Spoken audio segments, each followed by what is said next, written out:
Buenas tardes, mis queridos antipeje. País de un solo hombre.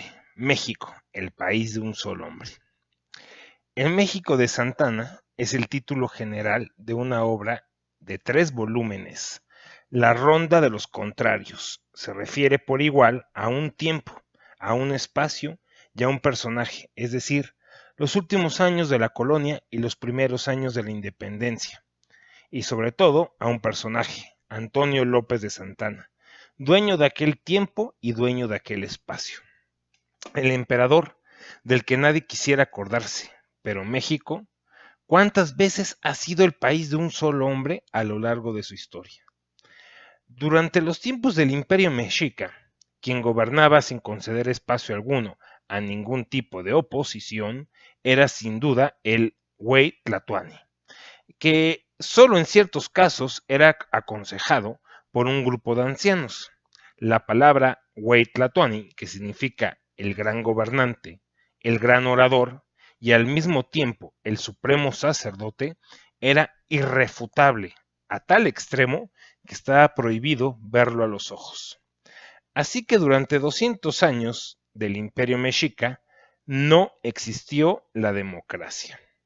Con la invasión española apareció otro gran señor poderoso, el virrey de la Nueva España, que según dicen algunos, recibía instrucciones de la corona española.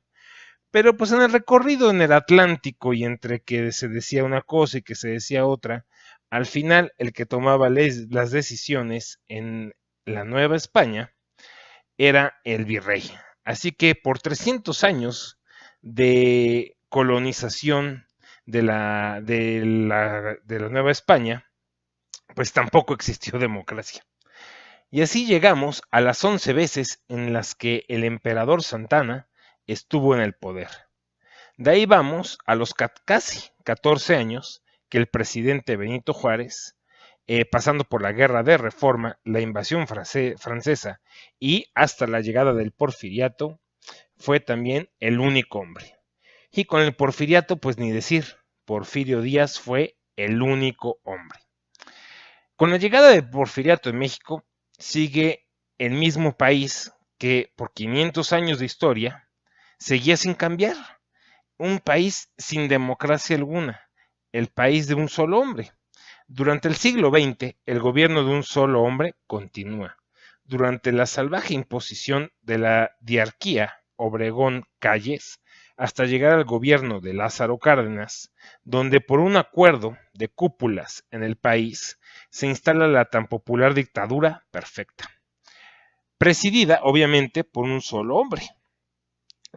Un solo hombre que podemos decir que cambiaba cada sexenio, pero al fin y al cabo, durante su sexenio, él era el único que mandaba.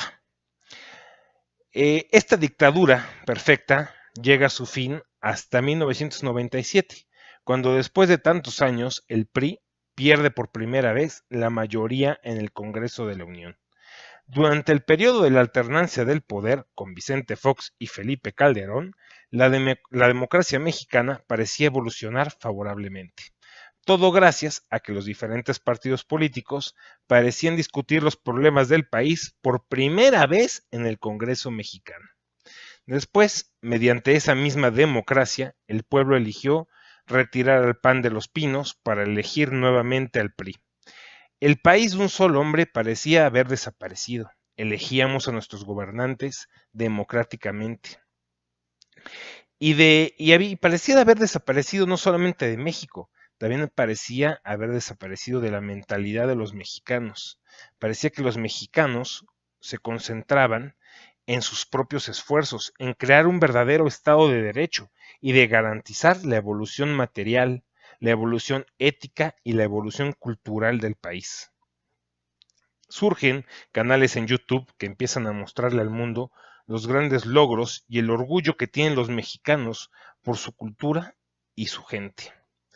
Pero, oh sorpresa, con el pretexto y la justificación del hartazgo, no diré que sin justificación, porque creo que hasta cierto punto estos 30 millones de mexicanos están justificados al estar hartos de, sobre todo, tanta corrupción en el gobierno.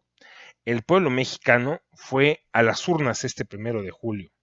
El hartazgo le sirvió de pretexto a 30 millones de mexicanos para darse un tiro en el pie, para dar marcha atrás a esta endeble democracia que estábamos formando y volver a dar paso al esquema del poder de un solo hombre.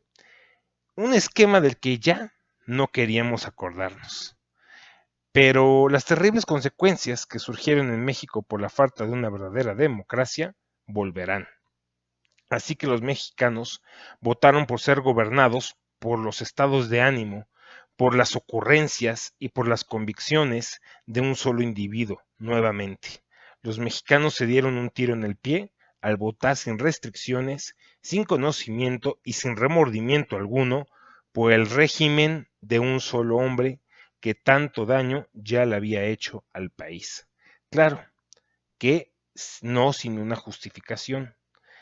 Se entiende que la furia justificó a los connacionales a hacer semejante acto, pero una furia muy apartada de la razón. Hoy el Congreso de la Unión, el Tribunal Electoral, la Suprema Corte de Justicia y hasta los gobiernos estatales por medio de los vicegobernadores están todos bajo el poder de un solo hombre. ¿Qué no se supone que los mexicanos queríamos menos gobierno y más pueblo? Solo falta que AMLO se encargue de quitarle la autonomía al Banco de México, al INAI, al INEGI y hasta la UNAM, que muy probablemente, todavía sin meternos a platicar acerca del tema, ya lo esté haciendo. ¿A dónde se dirige México sin democracia? ¿Sin poder judicial? ¿Con un poder legislativo y gobiernos estatales controlados por un dictador todopoderoso? ¿Cómo es posible que por la vía democrática nos hayamos disparado nosotros mismos en el pie, cuando ya habíamos logrado alcanzar un poco de la democracia que otros viven? Parece ser que los gobiernos de un solo hombre, o parece ser que el gobierno de un solo hombre ha regresado. Sabemos que los gobiernos de un solo hombre no son la tierra prometida para los mexicanos. Los hemos vivido toda la historia, desde el imperio mexica hasta apenas hace 20 años.